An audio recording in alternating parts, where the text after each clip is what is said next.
Hello tears, நீ பார்க்க போகிறது ஹைதராபாடி தாபா ஸ்டைல் ரெட் பன்னீர் கிரேவி செய்ய போகிறோம். அதுக்கு வந்து 200 கிராம் பன்னீர் வந்து எடுத்திருக்கேன். ஒரு மிக்ஸி ஜாரை வந்து ஒரு தக்காளி, 2 பச்சை மிளகா, கொஞ்சமாக கேஷ்யூ, அடுத்து காஷ்மீர் சில்லி கலருக்காண்டி இஞ்சி பூண்டு இதை வந்து ஆட் பண்ணியிருக்கேன்.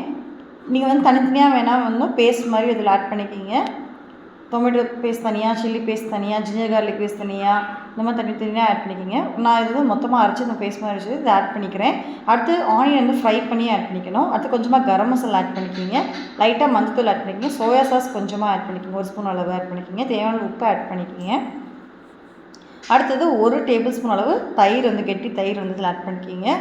இப்போ ஃப்ரை பண்ணி ஆனியன் ஆட் பண்ணிவிட்டு நல்லா வந்து இதை கலந்து விட்டுக்கணும்.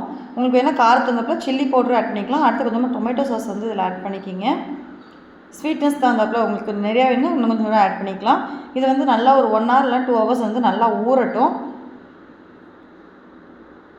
இப்போ ஊறினதுக்கப்புறம் பேனில் வந்து ஆயில் ஆட் பண்ணிங்க. ஆயில் சூடானதுக்கப்புறம் கருவேப்பிலை ஆட் பண்ணிங்க. கருவேப்பிலை நல்லா பொரிஞ்சதுக்கப்புறம் மேரினேட் பண்ண பன்னீர் ஆட் பண்ணிவிட்டு கொஞ்சமாக தண்ணி ஆட் பண்ணிவிட்டு தேவையான உப்பு ஆட் பண்ணிவிட்டு நல்லா மூடி போட்டுருங்க. ஒரு 10 நிமிஷம் நல்லா வெந்ததுக்கப்புறம் கொத்தமல்லி தூவி இறக்கிட்டால் சூப்பரான dhaba style Hyderabadi red colour paneer gravy ready ஆயிரும். கண்டிப்பாக ட்ரை பண்ணி பார்த்துட்டு எப்படின்னு சொல்லுங்கள்.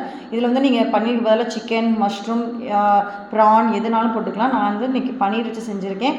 சிக்கன் வச்சு செஞ்சிங்கன்னா இன்னும் அல்டிமேட்டாக இருக்கும். கண்டிப்பாக ட்ரை பண்ணி பார்த்துட்டு எப்படின்னு சொல்லுங்கள். Thank you so much. பை.